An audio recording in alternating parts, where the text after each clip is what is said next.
Sir నిన్న ఒకటి మనం మాట్లాడుకోవడం జరిగింది. మొత్తమే కూడాను చంద్రబాబు షర్మిల అనే ఆవిడని అడ్డం పెట్టి ఈ రాష్ట్రంలో దళితుల మధ్య, మైనార్టీల మధ్య అవసరమైతే షర్మిల మీద కూడా రాళ్ళేసే కార్యక్రమాన్ని చేపడతారు. అంతకుముందు కొన్ని ఏదైతే మీరు చిండూరై కూడా ఉదాహరణలు చెప్పారు. ఇప్పుడు తెలుగుదేశం గత సంవత్సర కాలంగా చంద్రబాబు నాయుడు గారు ఒక మాట చెప్తున్నారు. దళితులకు ద్రోహం చేస్తున్నారు, దళితులకు జగన్మోహన్ రెడ్డి అన్యాయం చేస్తున్నారు అని. జగన్మోహన్ రెడ్డి గారి ప్రభుత్వం వచ్చాక దళితులకు అన్యాయం జరిగిపోతుందని ఆయన ప్రచారం చేస్తున్నారు. నిజానికి తెలుగుదేశం పార్టీ ఆవిర్భవించిన తర్వాత, తెలుగుదేశం పార్టీ అధికారంలోకి వచ్చిన తర్వాత జరిగినన్ని దారుణ సంఘటనలు జగన్మోహన్ రెడ్డి గారి పాలనలో లేవే. తెలుగుదేశం పాలనలో, తెలుగుదేశం అధికారంలోకి వచ్చిన తర్వాత జరిగిన సంఘటనలు ఏమిటవి? కారంచేడులో దళితుల్ని జంతువులను వేటాడినట్టు వేటాడి చంపారు. నీరుకొండలో, ఆఖరికి చిత్తూరు జిల్లా పదిరికుప్పంలో సజీవ దహనం చేశారు దళితుల్ని. ఇలాంటి సంఘటనలు జగన్మోహన్ రెడ్డి గారి పాలనలో లేవే. మరి దళితులను వేధిస్తున్నారని ఎలా చెప్పగలుగుతున్నారు? అంటే దళితులు ఈ అపోహలు సృష్టించి చీలికి తీసుకురావాలనేది ఒక ప్రయత్నం. ఈ క్రైస్తవుల్లోనూ దళితుల్లోనూ చీలుకు తీసుకురావాలనే ఈ ప్రయత్నం సక్సెస్ చేయడం కోసం అవసరమైతే రాబోయే 3 నెలల్లో, ఎన్నికలకు 3 నెలల సమయం కూడా లేదు కాబట్టి ఖచ్చితంగా చెప్పాలంటే 70-75 రోజులు ఉంటుంది. ఈ సమయంలో విద్వేషాలు రగిల్చి దళితుల మీద దాడులు జరిగి హింసాయుత ఘటనలకు దారితీసి శాంతి భద్రతల సమస్య సృష్టిస్తే జగన్ గారి ప్రభుత్వం మీద కొన్ని అపోహలు ప్రజలు నమ్మడానికి అవకాశం ఉంటుంది, అవకాశం ఉంటుంది. అందువల్ల చంద్రబాబు నాయుడు గారి స్వభావం తెలిసిన వారెవరూ కూడా ఒక విషయాన్ని నేను చెప్తే అపోహపడరు. అదేమిటంటే ఆయనే దళితుల మీద దాడులు చేయించి, అది జగన్మోహన్ రెడ్డి గారి ప్రభుత్వం శాంతి భద్రతా సమస్య సృష్టించి జగన్మోహన్ రెడ్డి గారి ప్రభుత్వంలో ఇట్లా జరుగుతోందని ప్రచారం చేసినా ఆశ్చర్యం లేదు.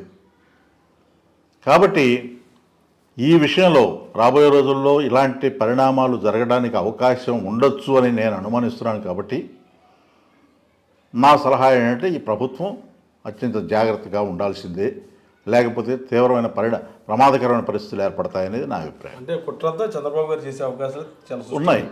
ఆయన స్వభావం అది. షర్మిలను టార్గెట్ చేయటం, అది ప్రభుత్వం మీద వేయటం ఆయన స్వభావం అది. మీకు దానికి ఉదాహరణ కూడా చెప్తాను. తునిలో రైలు తగలబడితే కాపుల ఉద్యమం సందర్భంగా మొత్తం కేసులు పెట్టిందే కాపుల మీద. కానీ మాటలు ఏం చెప్పారు? అబ్బే కాపులు శాంత స్వభావాలు, వాళ్ళు ఇటువంటి పనులు చేయరు, రాయలసీమ రౌడీ చేసి ఉంటారు. ఆయన పుట్టింది రాయలసీమలో, కానీ కేసులు పెట్టింది మాత్రం కాపుల మీద.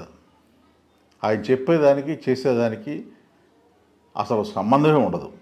అదొక తార్కాణం. అందువల్ల ఇలా నాకున్న అనుమానాలు చేయరు అని చెప్పడానికి ఆస్కారం కనపట్టలేదు. అదే కాదు,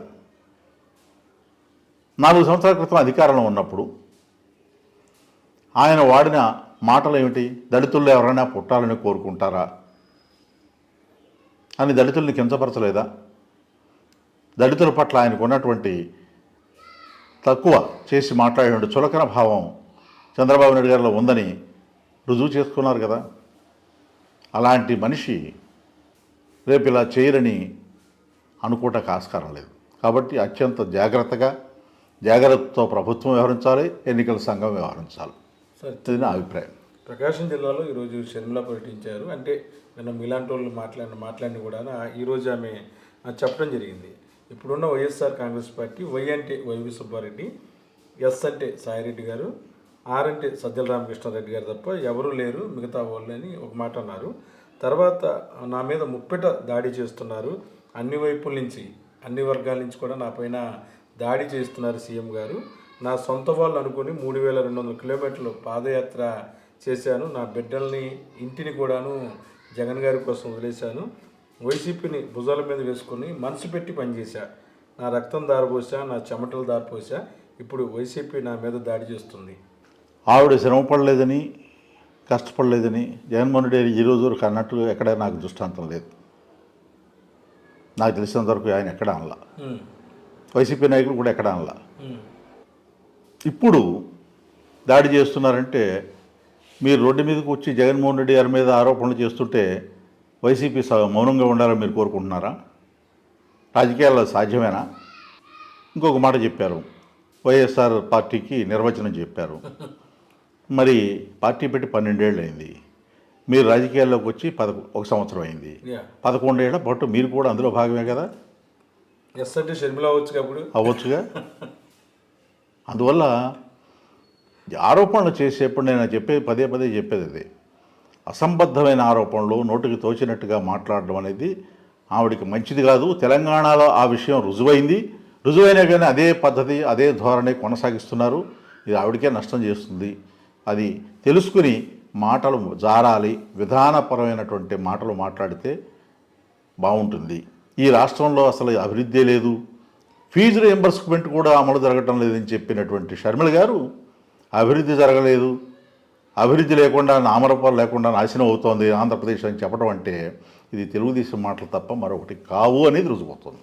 మొత్తమే కూడాను వైఎస్ షర్మిల మొత్తం కూడా టీడీపీ గూటిలో ఇరుక్కుపోయారు. ఒకవేళ ఈ 3 నెలల పాటు ఆమె ట్రాక్ సరిగ్గా లేకుండా ఇటు ఏమైనా ఒక్క అభ్యర్థిని కూడా గెలిపించిపోతే తిరిగి సోనియా గాంధీ గారు మళ్ళీ డస్ట్బిన్లో వేసే అవకాశం స్పష్టంగా కనిపిస్తుందంట. అంటే నేనేమంటానంటే కాంగ్రెస్ బోనులో ఉన్న చంద్రబాబు చిలక షర్మిల రాజకీయంగా కాంగ్రెస్కి ఎటువంటి ప్రయోజనం చేకూరదో, చివరికి చంద్రబాబు చెప్పినటువంటి చిలక పలుకులన్నీ పలికి నష్టపోయేది షర్మిల, కాంగ్రెస్ పార్టీ మాత్రమే అని నా అభిప్రాయం. వ్యక్తిగతంగా కుటుంబానికి కూడా డ్యామేజ్ అవుతుంది, కుటుంబానికి కూడా అవుతుంది. బీజేపీ పార్టీని కూడా తీవ్రంగా విమర్శిస్తోంది ఆవిడ. మీరు బీజేపీని విమర్శించేటప్పుడు తెలుగుదేశం పార్టీని ఎందుకు విమర్శించట్లేదు? పవన్ కళ్యాణ్ పేరు కూడా ఎత్తట్లా. కారణం ఏంటి? మీకు ఆ సాఫ్ట్ కార్నర్? దానికి కారణాలు ఏమిటి? సాఫ్ట్ కార్నర్ ఉంటాక ఒక రీజన్ ఉండాలి కదా. ఆ రీజన్ అంటే కూడా చెప్పాలి కదా.